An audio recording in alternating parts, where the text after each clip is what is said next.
Hey everybody, it's Dave with No Chaser. And for today's topic, I wanted to touch on something that I had, it's something one of my friends had told me, and it was a pretty good piece of advice. So, like, full disclosure, I had relapsed a little bit ago. As I've said in the past couple videos, I'm back on early recovery and everything like that. So if you're struggling, I'm right where you're at as well. But what my friend had said, what he told me when I had eventually told him that, I had relapsed was that, he said this thing that was kind of, I mean, it was kind of different in a good way that I hadn't thought about before or never had the perspective on. Where he goes, "That's okay. It's not the end of the world." Because he asked me a bunch of questions, like he's like, did something happen? Like, did you lose your job? Did you get in trouble with the law? Did you end some big relationship? Like, he went through this checklist of stuff that happened. And I know a lot of relapses, sometimes relapses lead to those things. And sometimes they don't, but it feels like the end of the world because it pulls you back into where you were, all that same stuff mentally, like this is not to downplay a relapse by any means, but it's to think of it in a new perspective to where you don't like welcome all this like guilt and shame, or rather shame, because guilt can be a good thing. Guilt can lead you to actually like bettering yourself. Like it's been said many times before, but the difference between guilt and shame is that guilt is you feel bad for something you've done, shame is you feel bad for who you are. And shame is not helpful. Shame doesn't like lead to self betterment or anything like that. Usually, shame just leads you back to negative behaviors. It leads to things like self pity or anxiety. And this was this idea that he was like, hey, man, it's not the end of the world. And it also used another concept that I've been trying to like use within my life in a good way. And it may seem like negative at first or like a little bit self-defeating, but it's the idea that you're not as important as you think you are.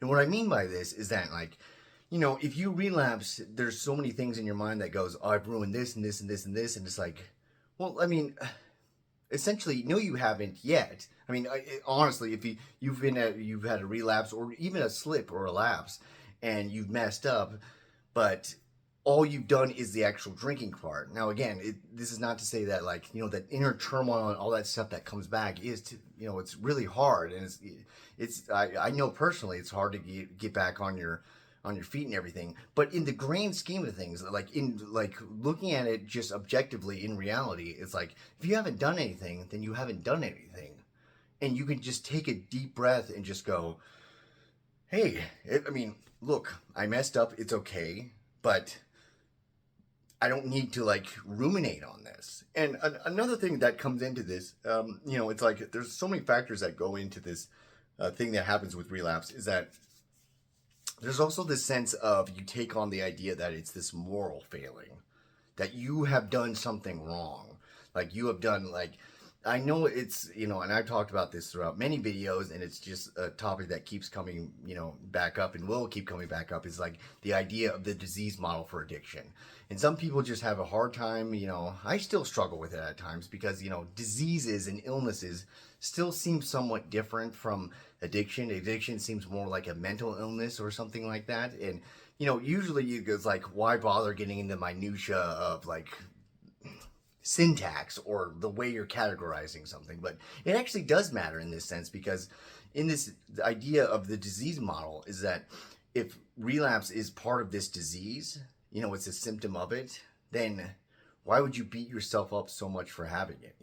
Like you wouldn't beat yourself up for having a remission of cancer or for getting bronchitis again or for you can think of it maybe a little bit more like diabetes or something, to where it's kind of like you need to watch your blood sugar. But even if you let that falter and you have negative things happen to you, it's not helpful to beat yourself up about it.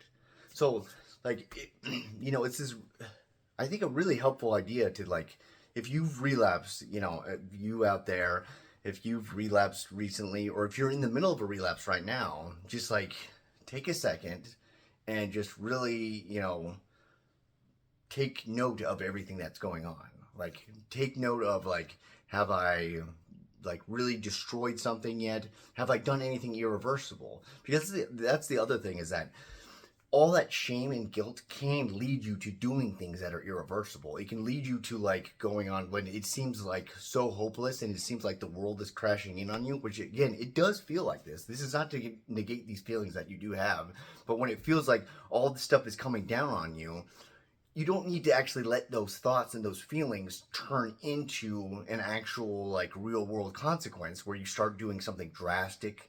You start, like, you feel hopeless, so you give up, so you really put the pedal to the metal, and you just, like, for instance, like, if you've relapsed and you woken up and you feel like crap, but you could still kind of go to work, but you're just thinking to yourself, man, I'm a screw up, I'm a loser, I'm never gonna get over this, and then you embody that. You can just be like, well, you know what, I'm just not gonna go to work. I'm just gonna embrace this, like, terrible, like, situation I'm in, and I'm gonna embrace the crappiness of it all.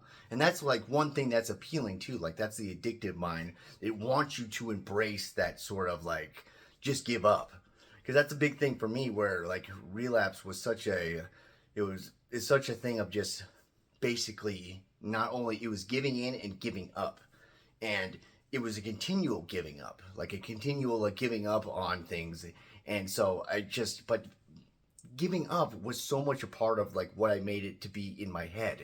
And so if I could just practice, like, some self-compassion and some patience with myself and give myself some grace and just be like, hey, if I actually haven't ruined anything yet, or if you have, you can